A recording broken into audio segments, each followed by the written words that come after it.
Gratitude is like a savoring of joy and awe. If awe and joy are the feelings, the reflection on those feelings, honoring of and honing in on and spending time with those feelings is gratitude. Mental health, emotional health, physical health, deeper understanding, actionable takeaways to improve your quality of life. We're the Level Up Guys. Even guys can have emotionally literate conversations, and we're the guys that are going to prove it. What's up, you guys? We're back. We are the Level Up Guys. That's Jarrett. I'm Billy. Today we're talking gratitude, which is really a big, all-encompassing thing. We could probably have 16 hours on gratitude. So first, let's try to define what is gratitude in the first place. It's kind of a trendy thing, especially being a yoga teacher, owning a yoga studio and Pilates studio. It's really a trending thing, gratitude. However, I think it's one of the most important things, one of the most important concepts, words that we can really use to improve our daily quality of life. So Jarrett, where do we start? Like, how would we define, I'd be curious to know what the dictionary says, but like, how would you define what's gratitude? That's a good question, and I did not consult the dictionary in preparation for this, but I did kind of come across different people that talk about gratitude and kind of blended some of what resonated into a definition for me. So I'm curious to hear what you think, but gratitude is like a savoring of joy and awe. And that's again just my personal definition that I'm coming to, but yeah, like if awe and joy are the feelings, the reflection on those feelings or the savoring of those feelings, the like honoring of and honing in on and spending time with, like savoring those feelings is gratitude in my mind. But what comes to mind for you as you're hearing that or as you think about it? Yeah. There's so many different things. I guess where I would start would be our perception of things. I talk about this a lot in class because we talk about concentration and it's kind of tie into perception, you know, like right now, you're probably perceiving my face because you're watching and my voice because you're listening, right? But if you think very quickly to the feeling of like your butt on the seat, that feeling was there the whole entire time. You just didn't put your awareness into it, your perception into it. So for me, it's partly like a conscientious focus and effort, to put my perception on the things that are actually truth and that I'm grateful for. I have a list on my phone in my notes app, like a gratitude list where I've written down like when I'm thinking clearly and I'm not freaking out, I'm not too high, I'm not too low. Like, what's the truth? What do I believe to be like the truth of my existence? That's really great. So when I am freaking out, I can come back to that list and say, oh yeah, perception of things. Here's something interesting that I learned. So here's a little pop quiz. If you were going to be, I just learned this, so I didn't know the answer. If you were going to be in the top 1% in all of the world, globally, the top 1% per year of income earners, how much do you think you'd have to make per year to be in the top 1%? Top 1% of income earners in America or the world? In the world. In the world. Oh, man. Yeah. I would say per year earning, God, this is going to be such a weird random guess. 750,000. Yeah. So here's the number. Ready? Yeah. It's $60,000 a year. That's the top one of the world, right? Because so much of the world. Yeah. Okay, right. Of course. Silly guess. Now that we're saying the world. Yes. Right. Right. So my perception before was, oh, maybe I'm not doing that great. Now that I have perspective on the truth of it, I can be like, oh, wait a minute. Like, we're doing pretty good right now. We're the top 1%, probably, right? Yeah. For a lot of my life, maybe I wasn't doing different things. But how fortunate we are. The next time I find myself complaining about something, oh, cashews are $6 a bag, man, blah, blah, blah, right? Be like, all right, I'm grateful that I can even buy a bag of cashews in the first place and enjoy them. Yeah. Well, so just a side note, my perception right now is feeling embarrassed that I didn't really account for the world when I said my huge number. But anyways, now I'm going to bring my perception out of that. But no, so a couple of things come up for me as you share that. One, I really like this idea of perception, and I have heard attention being talked about as like where you shine your flashlight, right? Like there is our butt on the seat. There is, we might be hungry at some point or full or, like I have these headphones on right now. And that is something that could be perceived and it could be the only thing that's focused on. And I could lose track of the conversation as a result, right?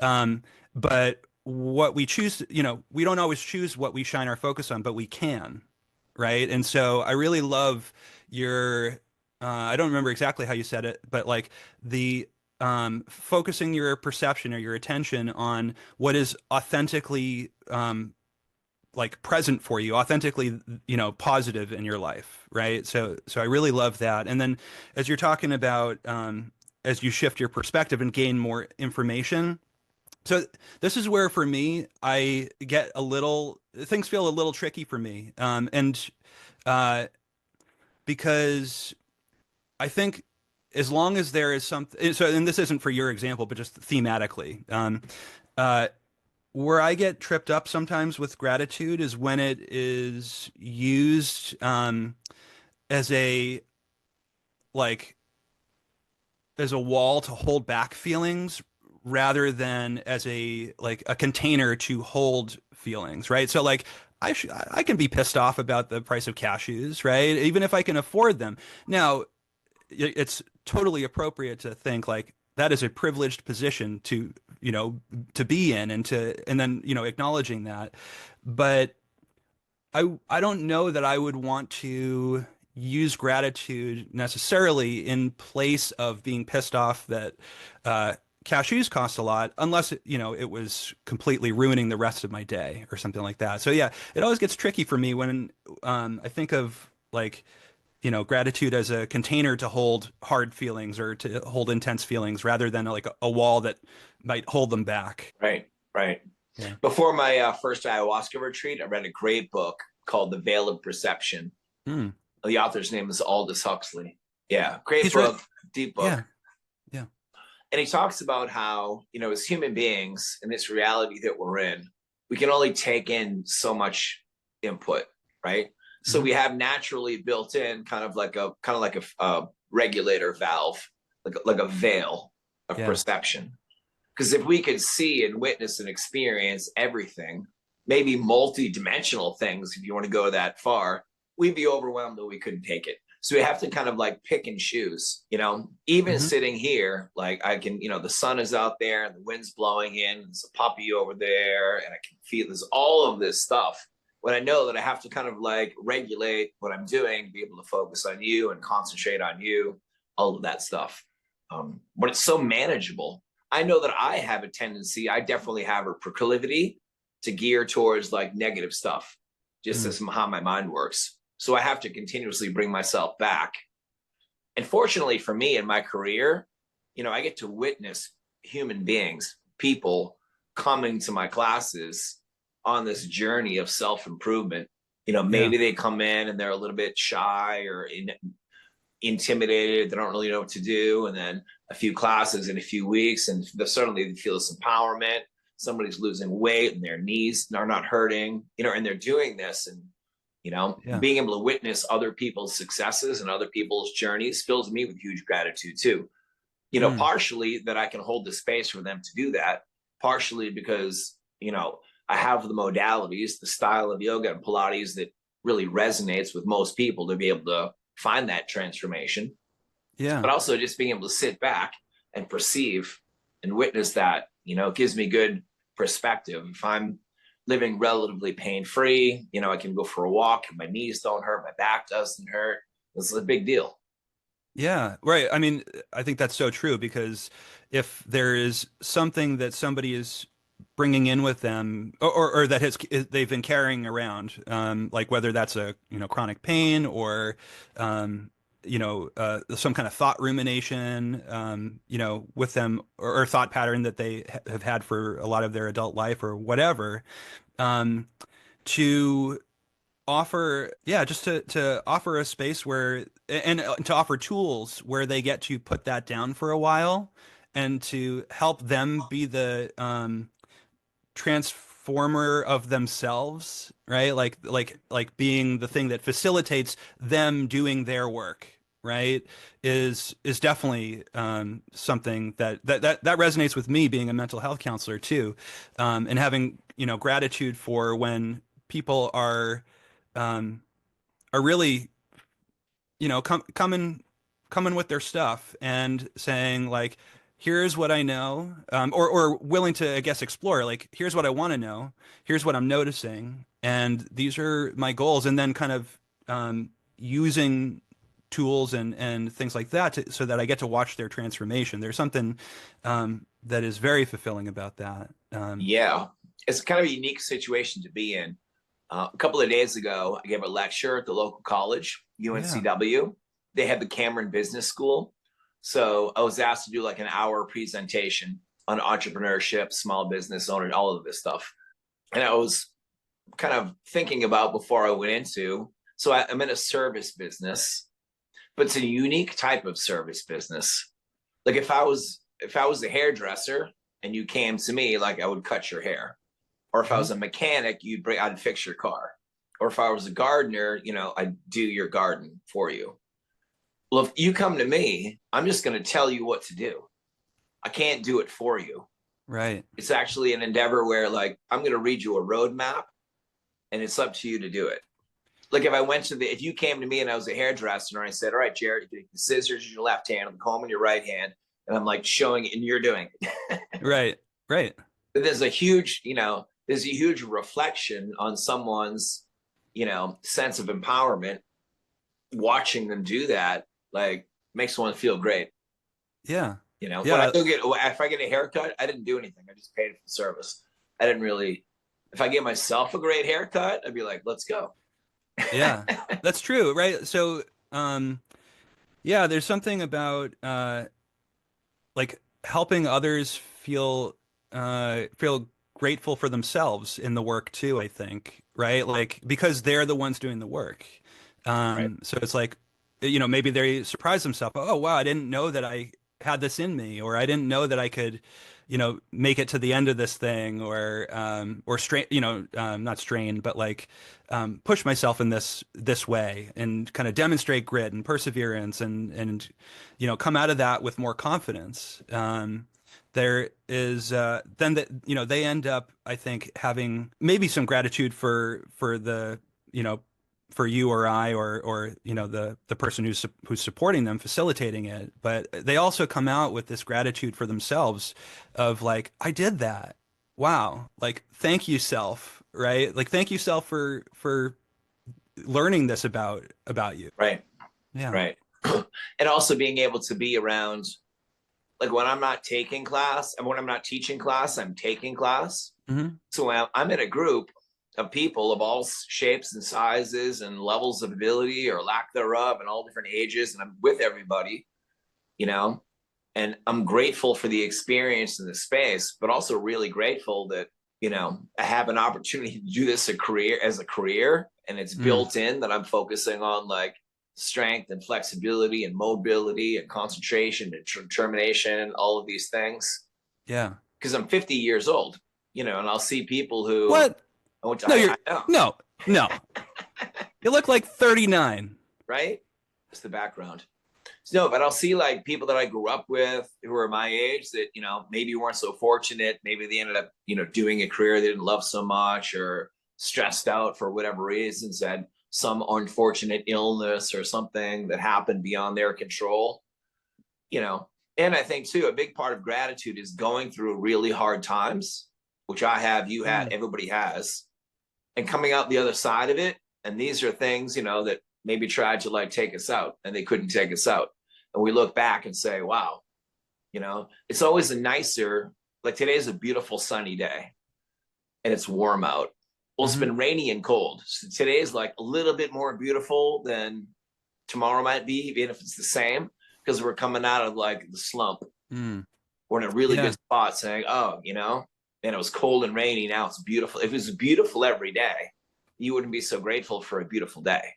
Yeah. Say more about that in relation to in like where you started talking about it, like with like more about yourself. I don't remember. Oh man, I don't remember exactly what you said, but I want to hear more about knowing like having gratitude show up in relation to what I remember what it was in relation to like hard times that we go through. Like I want to hear more about that connection for you because I think there's a lot of treasure to be found. Yeah. Like when we before we started hitting record, we said, all right, let's come up with, some ideas of like gratitude practices that we have Yeah. and things that we have to do every day, like keep ourselves grounded. Like I know for me, I have to spend an hour on some sort of like physical exercise activity every day, maybe 6 days a week, something like that. Um, and so that, and it's challenging. I enjoy like the challenging, a challenging yoga class, a challenging Pilates class. So intentionally going through challenging times. I Mm. also ride a motorcycle full time. And if you ride a motorcycle full time, you're going to ride in the rain and in the cold and in the heat and in the traffic and all of these things, right? And I think going through challenging times and going through really hard times gives you kind of like a scale Yeah. of, okay, I've been down here and I've been way up here. Like if we're somewhere in the middle, we're doing pretty good. Yeah. Because I have been where I didn't make $60,000 a year, and I have been where I made significantly more than that. You Hmm. know, and then Yeah. assigning value to, what's really important.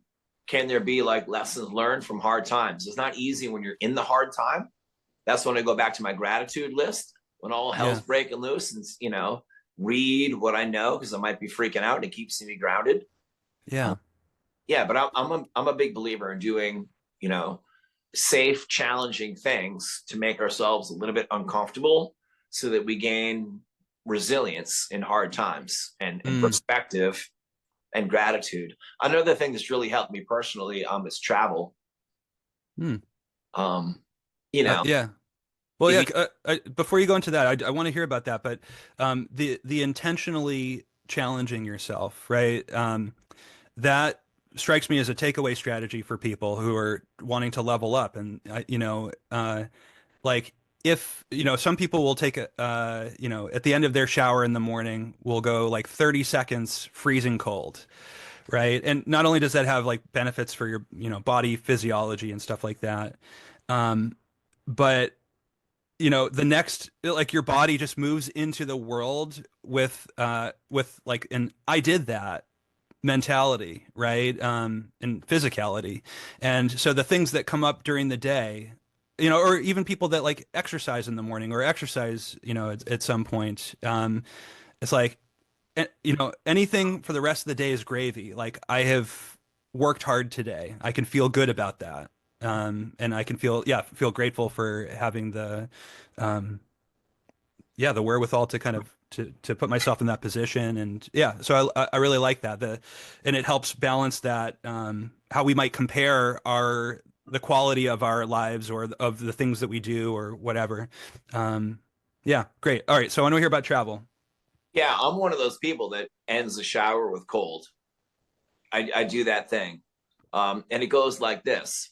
I'll be in a warm. Now I'm a hot yoga teacher. I like it hot. I like warm, you Yeah. know? So I'm in my nice warm shower. And every single time, the last thing that I want to do is turn it to cold. But I do it partially to like remind myself who's in charge of this whole entire operation.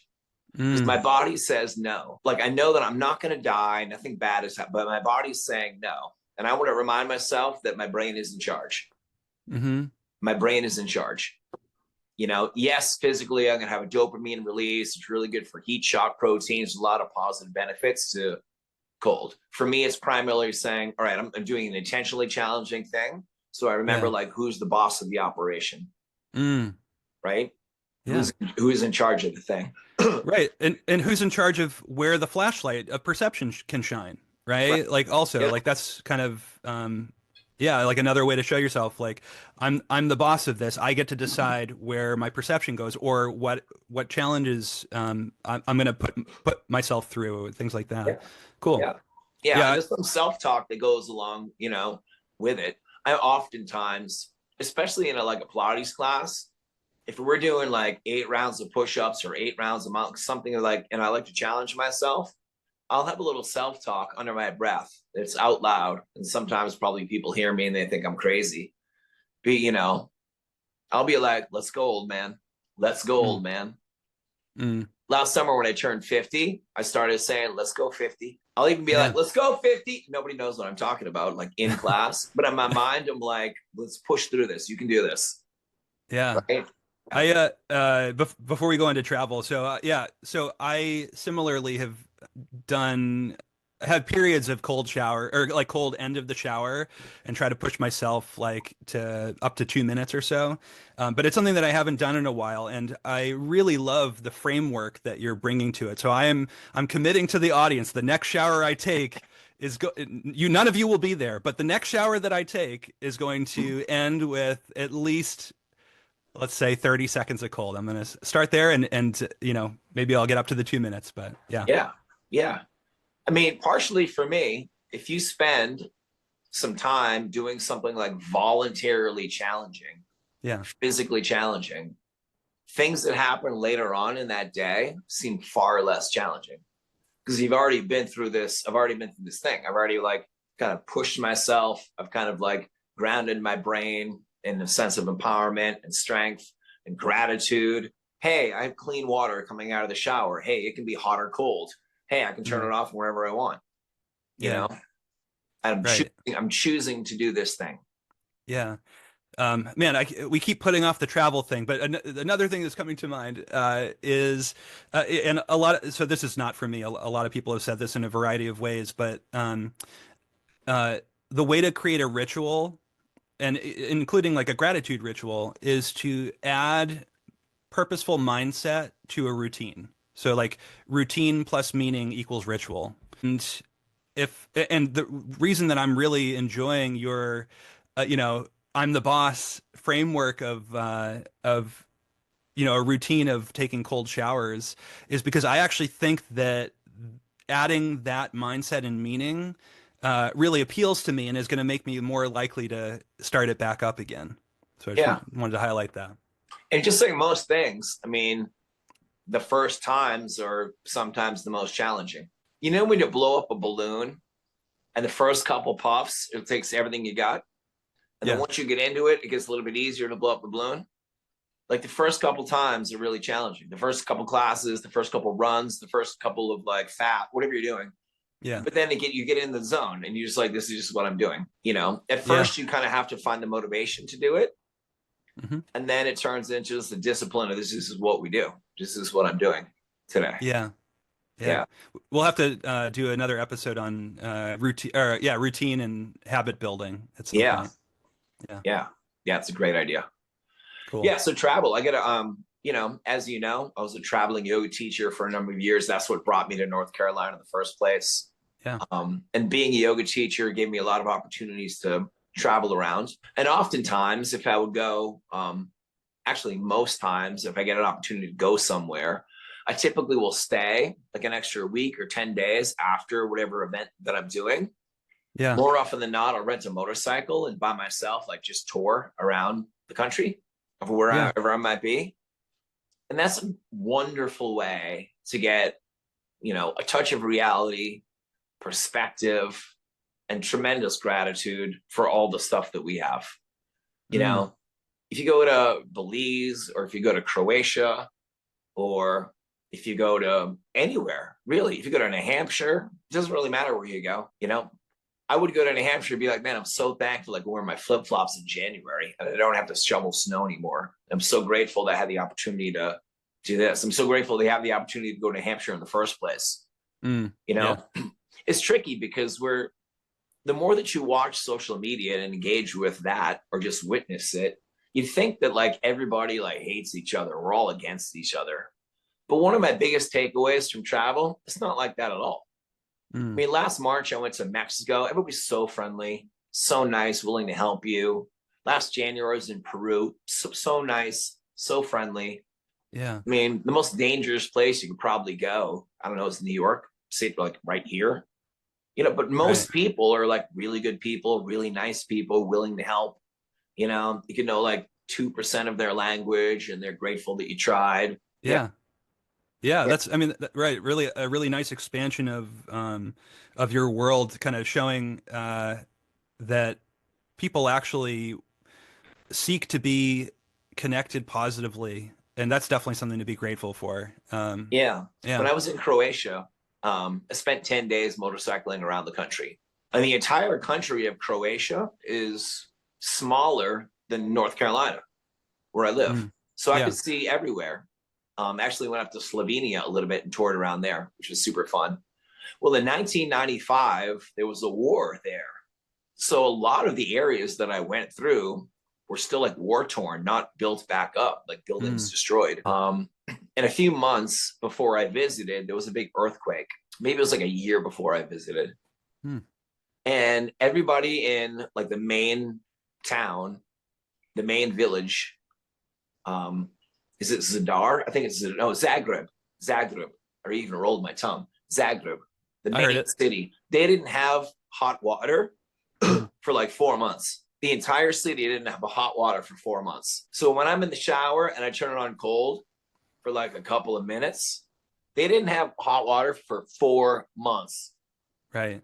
I mean, you create like a level of like toughness and resilience. These people were like super happy, super friendly, and also like, this is no big deal that I'm walking in the rain right now. Yeah. No big deal that like it's a little chilly out, or somebody was like, Right. a stupid person to me or whatever, or cut me off on my bicycle. Like, Yeah. you had to go through that's a really hard time. I don't know if I Mm. could go 4 months without hot water. I could. I mean, Yeah. Y- people did it for thousands and thousands of years. Yeah. But, I'm a little bit, Yeah. yeah. Yeah. Oh man, that's great. That's really great. That's it for today, you guys. Make sure to follow us. You can find us on all the major platforms. If you really like what you heard, maybe share it with a friend, share it with a buddy, maybe share it with an enemy, because we all need a little bit of love. We're going to level up together. See you next time.